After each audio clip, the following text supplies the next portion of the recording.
Мы с Андреем и Димкой знакомы с детства. Вместе в одном дворе выросли. Вместе первую бутылку за гаражами распили. Сейчас мне 24. Работаю водилой на старой «Газели». Развожу продукты по магазинам. Андрюха раньше своим делом занимался. Автосервис у него был. Но в прошлом месяце прогорел.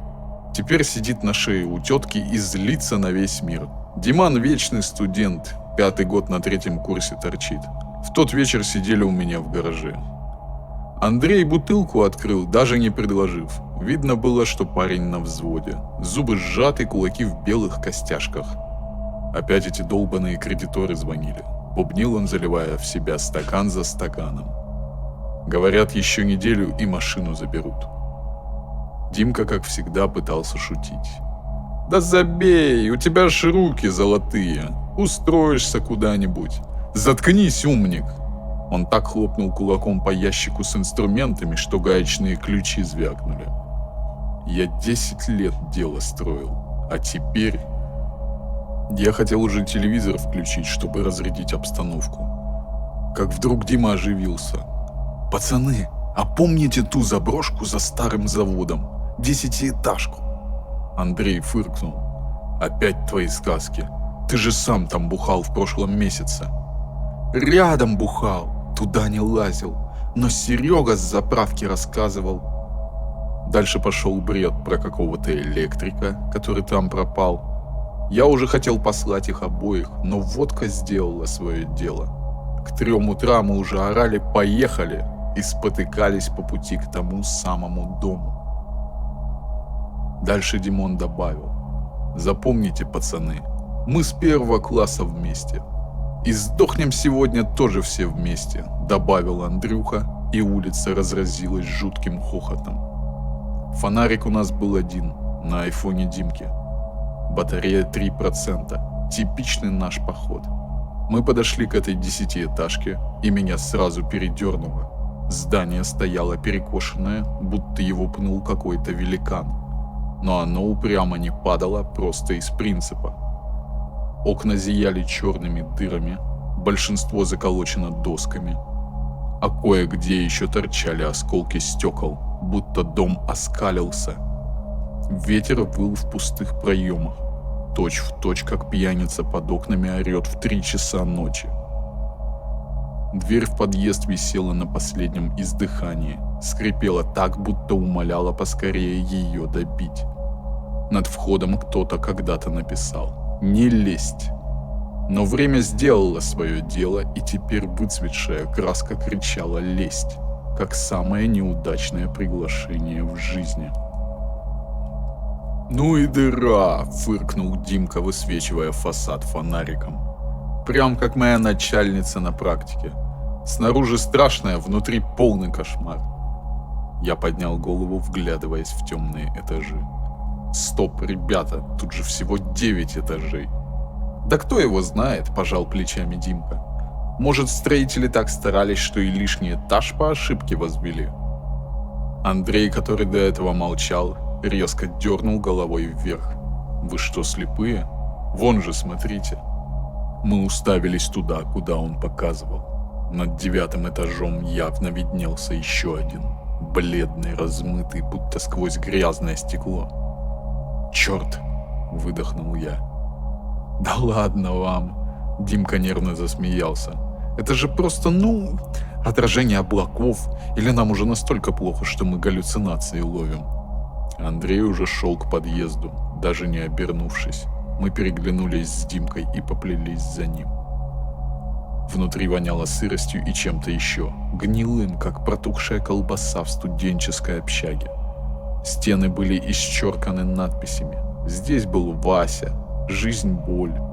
А под ногами хрустели осколки бутылок и валялась одинокая туфелька. «Опа!» – Димка ткнул в нее ногой.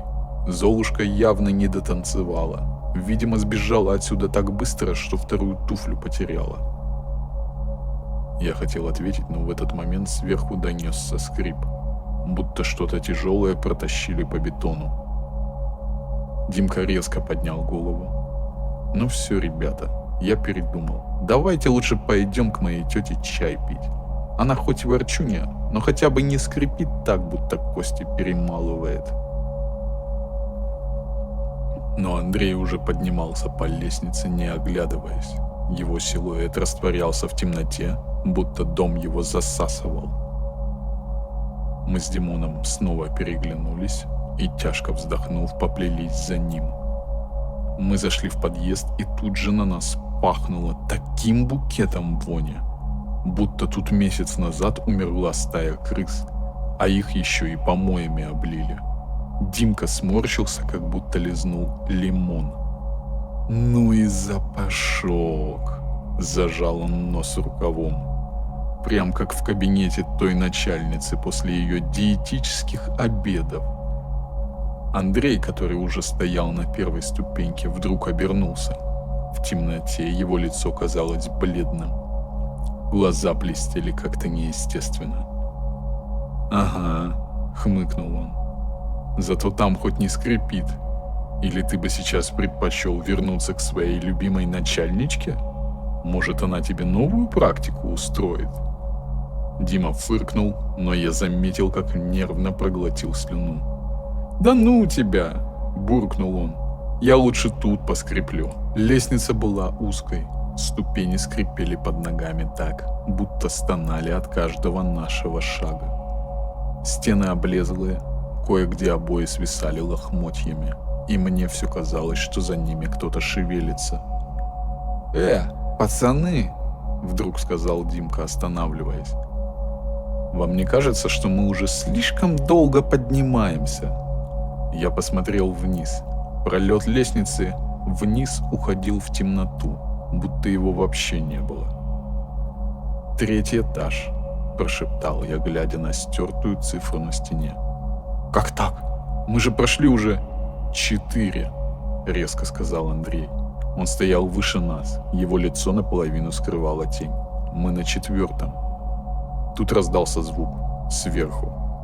Тяжелый, мокрый шлепок, будто кто-то бросил на пол мокрую тряпку. Только слишком уж крупную. Димка дернулся, как ошпаренный. «Ну все», – зашептал он. «Я передумал. Я готов даже к начальнице. Давайте...» Но Андрей уже шел дальше вверх. «Ты же сам сказал, лучше тут поскреплю», – бросил он через плечо. И тогда сверху послышалось что-то новое.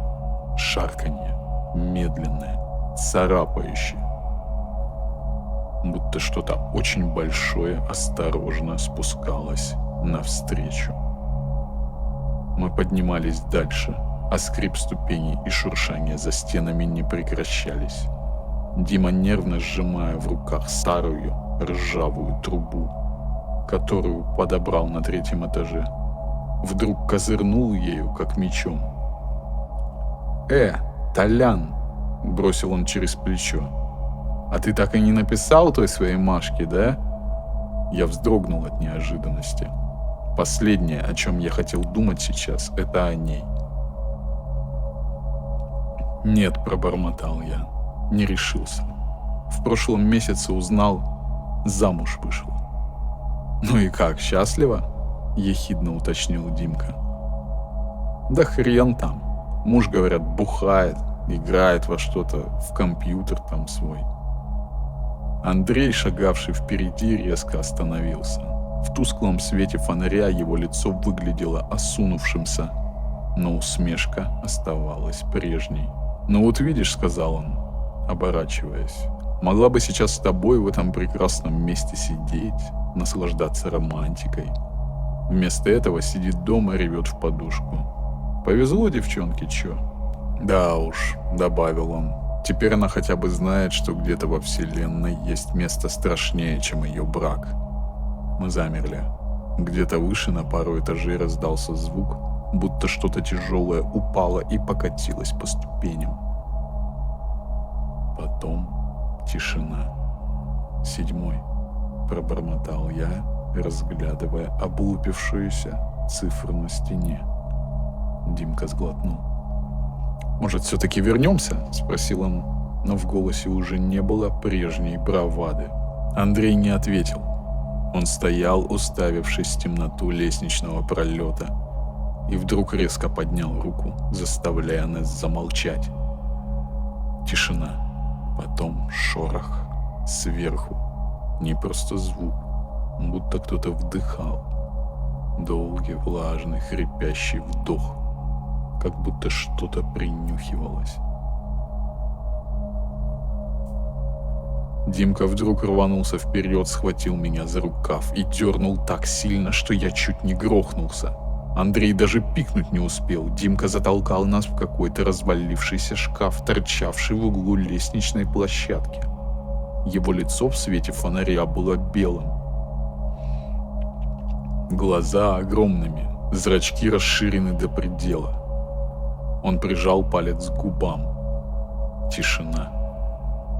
Я слышал, как у Андрея скрипнул зуб. Он так сильно сжал челюсти. Димка дышал через рот, коротко и прерывисто, будто только что оттащил нас от паровоза. Сверху донеслось не звук, а присутствие. Что-то двигалось там, на лестнице. Медленно, осторожно.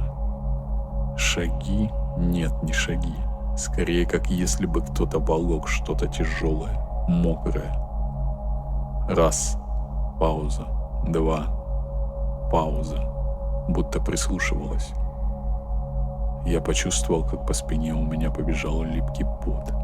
Димка вцепился мне в плечо. Его пальцы впились в кожу. Шлеп.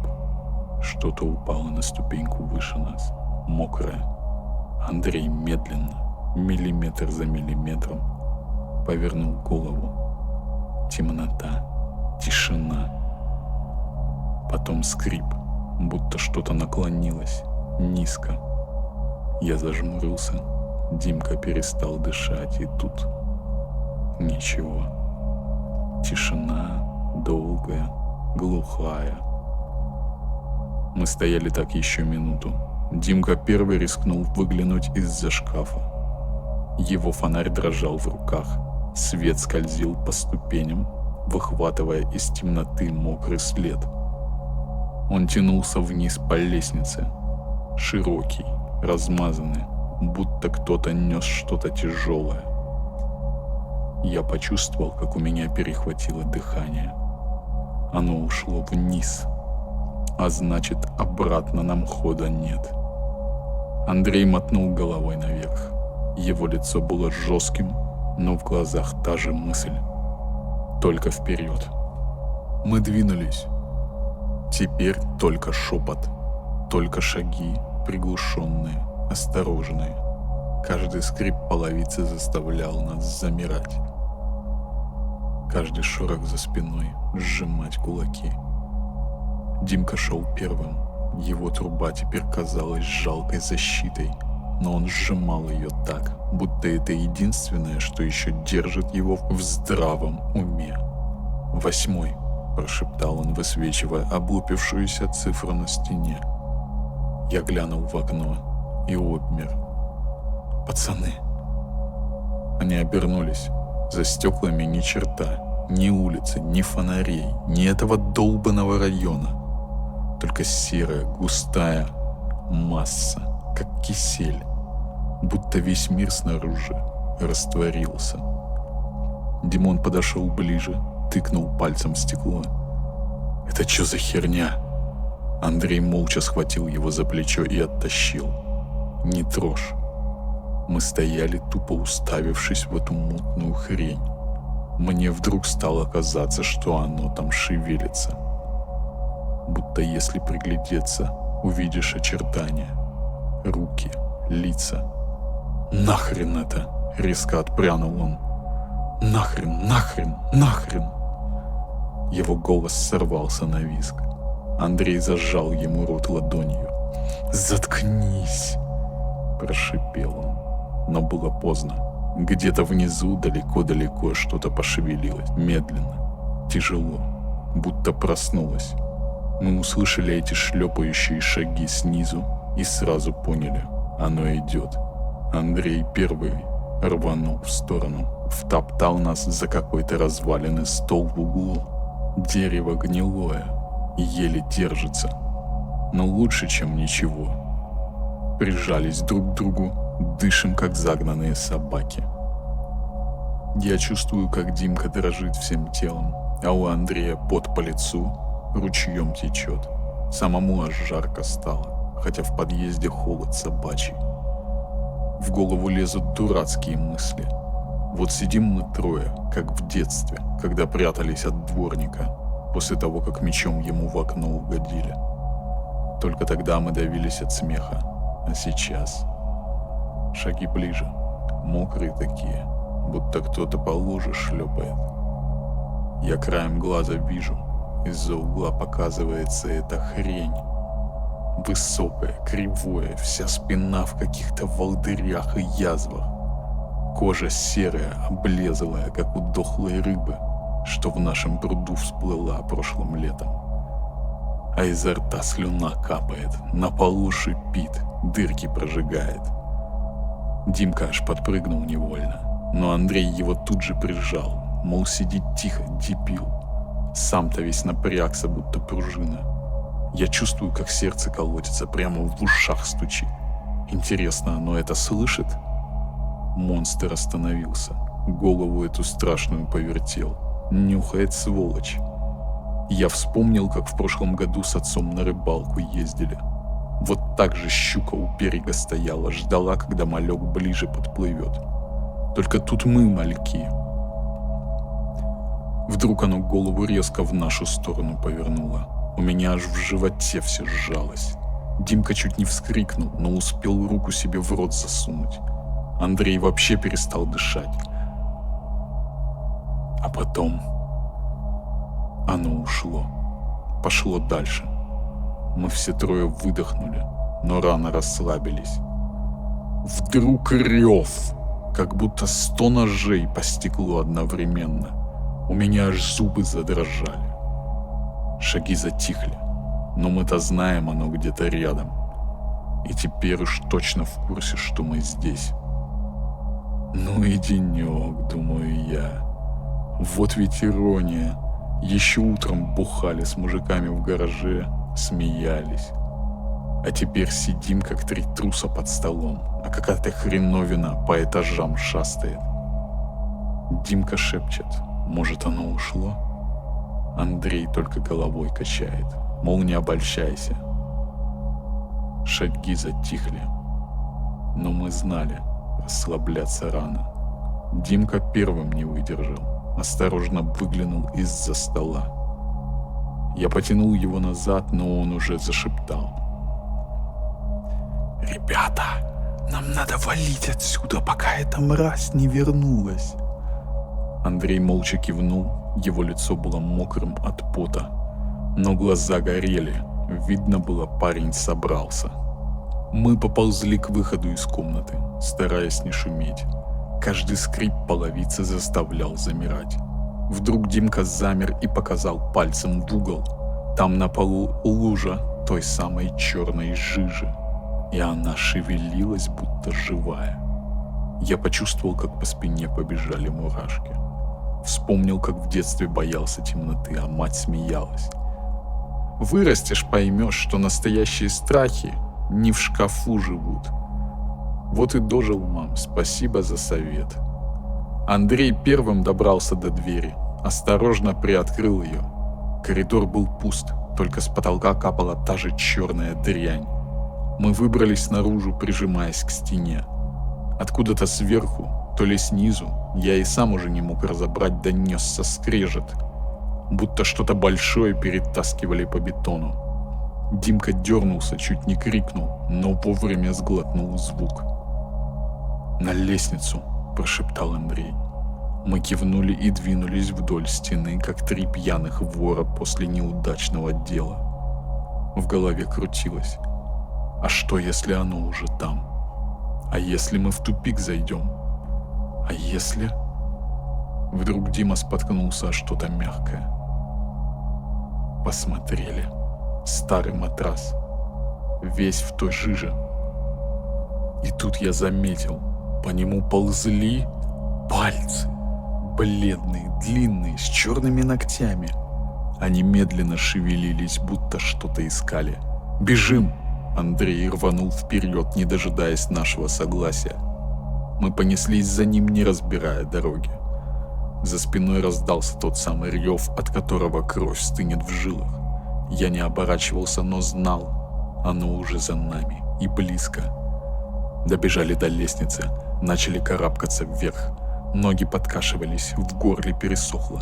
Димка орал что-то нечленораздельное, но мы все понимали: либо вперед, либо конец. На площадке между этажами я рискнул глянуть вниз. Там в полумраке что-то большое и бесформенное медленно поднималось за нами, оставляя за собой мокрый след. «10-й этаж!» – закричал Димка. Мы рванули дальше, понимая, что сил осталось мало. В голове мелькнула мысль: а что нас ждет наверху? Спасение или тупик? Но выбирать не приходилось. Снизу уже слышался мерзкий чавкающий звук, будто оно предвкушало пир. Мы влетели на 10-й этаж, едва переводя дыхание. «Дерьмо!» – выдохнул Димка, обхватив голову руками. Андрей пнул ближайшую дверь. Она с треском распахнулась, открывая темный коридор. «Туда!» – прохрипел он. Мы рванули внутрь, ноги подкашивались, но страх гнал вперед. Коридор был узким, стены облезлые, кое-где обои свисали, как старая кожа. «Эй, Толян!» – Димка дернул меня за рукав, пока мы бежали. «Если нас сейчас сожрут, я тебе должен 100, так что получается, тебе повезло». «Заткнись!» Я еле дышал, но усмехнулся. «Лучше подумай, как нам не стать консервами для этого уродца». Андрей, бежавший впереди, остановился. Тупик. Длинный коридор упирался в глухую стену. По бокам 2 заколоченные двери. «Ну вот», — Димка прислонился к стене, лицо в поту. «Теперь мы точно в жопе». «Не ной», — Андрей потрогал одну из досок на двери. «Может, выломаем?» Снизу донесся звук. Шлеп. Потом еще один. Ближе. «Оно идет», — прошептал я. Димка резко выпрямился, огляделся. «Окно!» В конце коридора было разбитое окно. Мы рванули к нему. Я выглянул наружу. Внизу пустота. Плотный туман. «План так себе», — сказал я. «Разбиться насмерть — это, конечно, вариант. Зато быстро!» Димка нервно хихикнул. Андрей уже шарил по карманам, достал ключи. «Может, доски снимем?» Шаги внизу стали громче. Что-то тяжело дышало. «Давайте быстрее!» Я схватился за одну из досок. Мы рванули ее на себя. Дерево затрещало, но не поддалось. Мы прижались к стене. Слушаем шаги твари, которая медленно плывет по коридору. А Димка вдруг как-то странно затихает. Вижу, глаза у него стеклянные стали, губы шевелятся. Потом поворачивается к нам и начинает: «Пацаны, я вот тут подумал, если сейчас все, то... Ну блин, я вспомнил, как мы вот в 9 классе на физре мечом директору в окно угодили, помните? Он за нами гнался, а мы через заборы в кусты. Андрей, ты тогда штаны порвал, а мы с Толяном ржали, пока не обосрались». Андрей хмурится. «Ты о чем, дебил?» Но Димка не останавливается. Говорит быстро, сбивчиво, будто боится не успеть. «А помнишь, Толян, как ты мне в армию передачку таскал? Там эти консервы твои, которые я терпеть не мог, но жрал, потому что голодный был. А еще... Блин, начальница моя на практике, стерва, конечно, но хоть чай бесплатный давала. И мамка моя. Охренеть, как же она там без меня». Голос у него дрожит, но он ухмыляется. «Короче, пацаны, я вас люблю, блин. Даже тебя, Андрей, хоть ты и мрачный, как кирпич, а еще дерево деревом». Мы переглянулись. Что за бред? А потом он схватил эту свою трубу, размахнулся и как даст по ближайшей батарее. Бам! Звон на весь этаж. Чудище аж вздрогнуло, остановилось. Курва!» Орет Димка, выскакивая вперед. «Догони попробуй, давай, жирная тварь, покажи, на что способна». И раз! Рвет вперед, мимо монстра, вниз по лестнице. Тварь зарычала, развернулась и поперлась за ним. Мы стоим в шоке, а из лестницы уже доносится дикий хохот. Потом «Ой, блин, оно быстрее, чем я думал». И снова смех. Андрей смотрит на меня, брови домиком. Он всегда был идиотом. Я киваю. Да, просто хорошо скрывал. Надо за ним, говорит Андрей. Нет, он сделал это специально, чтобы выиграть нам время. Мы рванули к лестнице, а снизу уже доносились Димкины вопли. «Ой, блин, ну ты и шустрая! На, получай, красавица!» И звонкий удар почему-то мягкому. Я спускался по ступенькам и думал, этот идиот всегда боялся даже пауков в подвале, даже собственных родинок на теле. А сейчас вот так. Между 5-м и 4-м этажом мы услышали слова. «Ну, давай, иди к папочке!» Затем дикий рев. Не тот, что раньше, а будто зверю реально сделали больно. Потом глухой хруст и тишина. Мы замерли. Андрей стоял, сжав кулаки так, что пальцы побелели. «Ну и дебил!» Только и выдавил он. Но я видел, у самого губа дрожит. На 3-м этаже из темноты вдруг выплыло оно. Вся спина в волдырях, изо рта капает та гадость. Мы даже не переглянулись, просто рванули к ближайшей двери. Андрей плечом раз, и мы в комнате. Окно разбито. Без раздумий. Прыжок в темноту. Летели, кажется, вечность. В голове мелькнуло. А что, если Димка просто притворился? Может, он где-то прячется сейчас, но потом удар о землю. Боль в ногах, и мы уже бежим через пустырь, не оглядываясь. Мы бежали, пока в груди не начало жечь, будто кто-то раскаленный гвоздь в легкие вогнал. Нога у меня подвернулась еще при прыжке, но я даже не чувствовал.